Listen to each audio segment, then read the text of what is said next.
What's up, y'all? It's Cody from the Keepers of Nerdum. How you doing? I am excited. I am so excited. I haven't had this thing down off a shelf, and if you're paying attention on the screen, it is got some dust in the crevices of the Lego studs. That's for sure. That I tried to clean up some of it, but I didn't try real hard because it's a chore. But this is something from my collection that I've had for years, and if you'll notice too, it's been sun bleached because it was on a shelf that sun could get on it a little bit, and you could tell like on the tops right here, and then on the back side, like R2D2's back is actually a different color. And so this thing's seen, it lived through my childhood, and it is a part of my childhood. And this is a Generation 1 from 1999 Lego X-Wing. And I've got to just say, the Generation 1 sometimes just are not great, right? They're not very accurate. And this one, obviously, it doesn't have the nose bulb figured out, right? It's just flat. The back is pretty basic on here on this section right here. But is it recognizable, right? Yeah, it is. And it's blocky and it's beautiful, right? It's got its issues. But I think overall what they did is made something with mostly things that they already had, but then they did some extra details that I just want to point out to you guys and show you. And again, please excuse the fact that it's just not been dusted, because it's been sitting on a shelf for years, because it's just more childhood memories than anything. And it's also just cool to own something this old and this special, because this is Star Wars as we got to collect it as kids in 1999. Like, this was a big deal, right? So let's just talk about details. You've seen the spin around, and this thing, well, real quick, we'll start with the lamest detail of all in a way, but yet super fun, is I think this is Biggs Darklighter. Is that who that is? Let me know in the comments below. Is this Biggs Darklighter? Is that who this is? I love it. Okay, reality check here. Is this simple as all get out? Yes, he is, right? It's lame. But yet, in its simplicity, it's beautiful. I think that's something that Lego sometimes loses whenever it gets more complicated, is loses the imagination, right? And let me know if you agree with me in that or not. Like, if the more complicated is always better or not. It's kind of interesting, because does this represent the Rebel Alliance pilot? I mean, it's got the basics right here, right? In a really basic, simple way. In orange and just basics, right? There's no printing on the arms. There's no printing on the legs. It is just there. But then also you've got the helmet with that beautiful design. And may I just say, one of the things I hate with modern Legos. Oh, there he goes. I hate stickers. Stickers are stupid.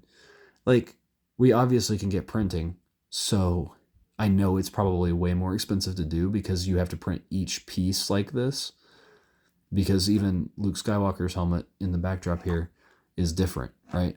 But those are so much better, because if I had to put stickers on this, it would not be straight, especially as a kid. And even then, like, obviously, is this printed on properly?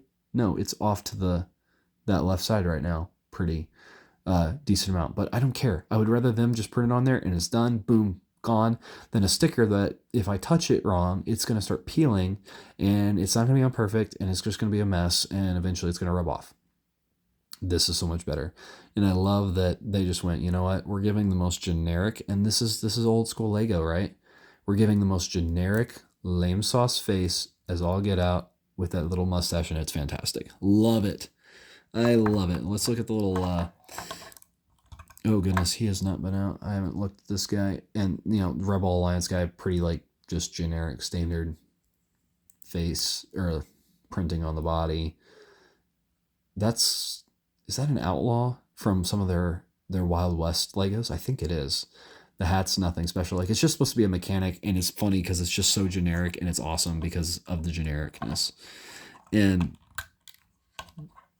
that's the beauty of it. So, it comes with this little like maintenance cart, and there's no wheels on this. It's just, let's make it really have less friction.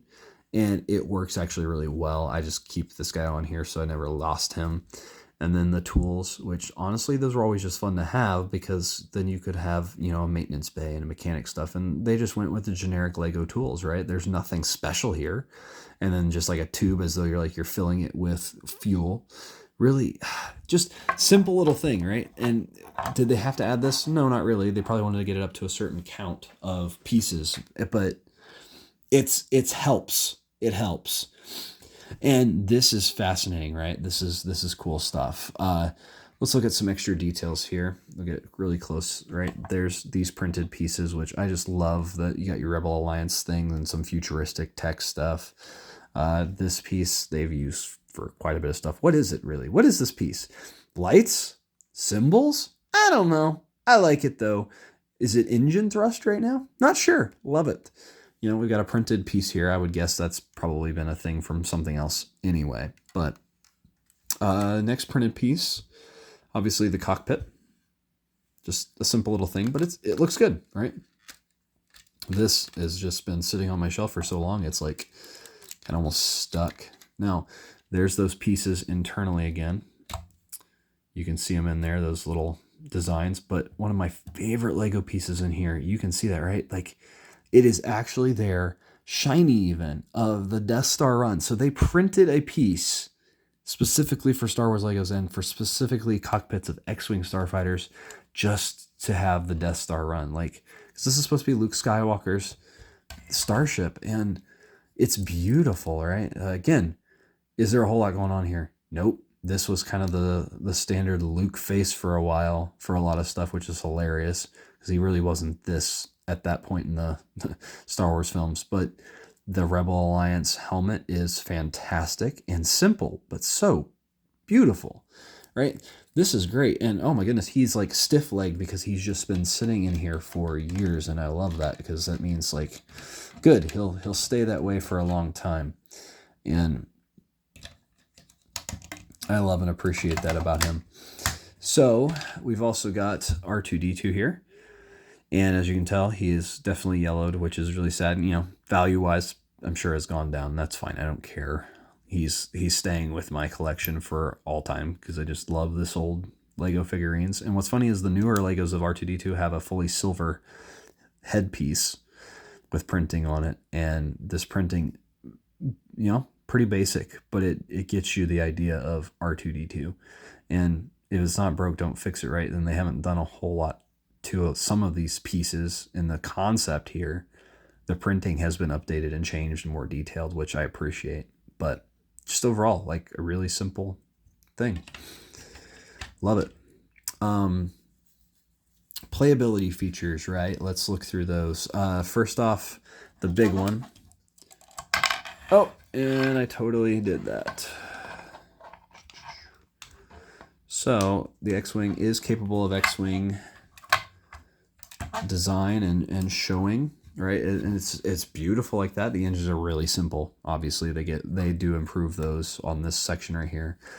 You have a compartment to put some sort of plans and whatnot. I love the just random yellow. They're like, yeah, we don't know what else to put there.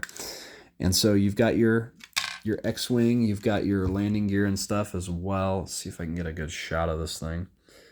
Boom. It looks good, right? Oh, and I forgot the other printing right here, right? Just something simple, but it gives that little extra detail.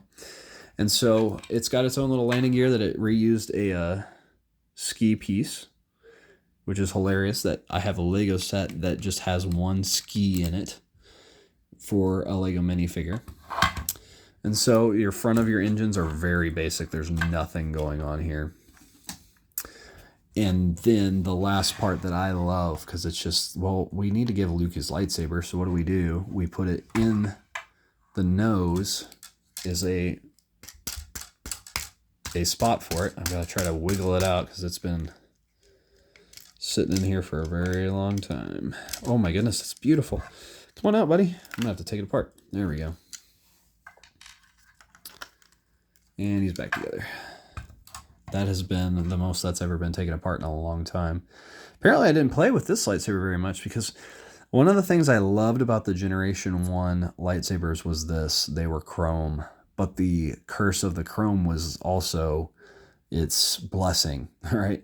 The curse of the chrome was that you use the chrome at all and put it in and out of Lego hands, all of a sudden it's going to get scratched up and the chrome's going to disappear. So I get why they went to just a semi-shiny plastic, but the chrome was beautiful. I mean, this is where it was at, right? Because you were holding something so cool. Like, this was special to hold a lightsaber with your characters and have little duels, and just the shine of it, the specialness. I think it's actually informed how I see my Necrons and paint them sometimes. The shine is real, and you can even see, oh, there it is. Yep. Starting to rub off right there. That the chrome has gone the way of the dinosaur with that, unfortunately, and it saddens me because they were beautiful. So hold on to your chrome lightsaber pieces. This is the 1999 Lego X-Wing Starfighter, and we'll preview some more as we go occasionally, and this is just so much fun to relive a bit of my childhood with you all, because the sets have improved in a lot of ways, and sometimes they don't, though. Sometimes they come out and you go, I have no idea what that's supposed to be, right? It's just not very good. Whereas this, you knew what it was. It was blocky, but it was beautiful, and you loved it regardless because it hit every itch. It hit every need that you had, because they used things that they already had and adjusted them to make an X-Wing Starfighter, and it works. It's simple, but it's functional, and it's beautiful. It's going to be improved upon, but this, you could have an X-Wing Starfighter dogfight with your TIE Fighter and have a blast, right? So let me know down in the comments below, what's your favorite Gen 1 Lego Star Wars set? This is some of my favorite stuff that I've collected over the years because it's special and it's beautiful. And someday I'll try to show you my favorite starship or starfighter in Star Wars as a Lego. I have for Gen 1, and I love having it. It's in ways probably one of the worst in a sense, but it's also doesn't matter to me because it's the imagination takes hold, doesn't it? And you just go, it doesn't matter that it doesn't accurately represent it. It's good enough that I can play with it, and the fact that you can own a Generation 1 Lego set can be so much fun. I've been Cody from the Keepers of Nerddom. Take care, y'all, and have a good day.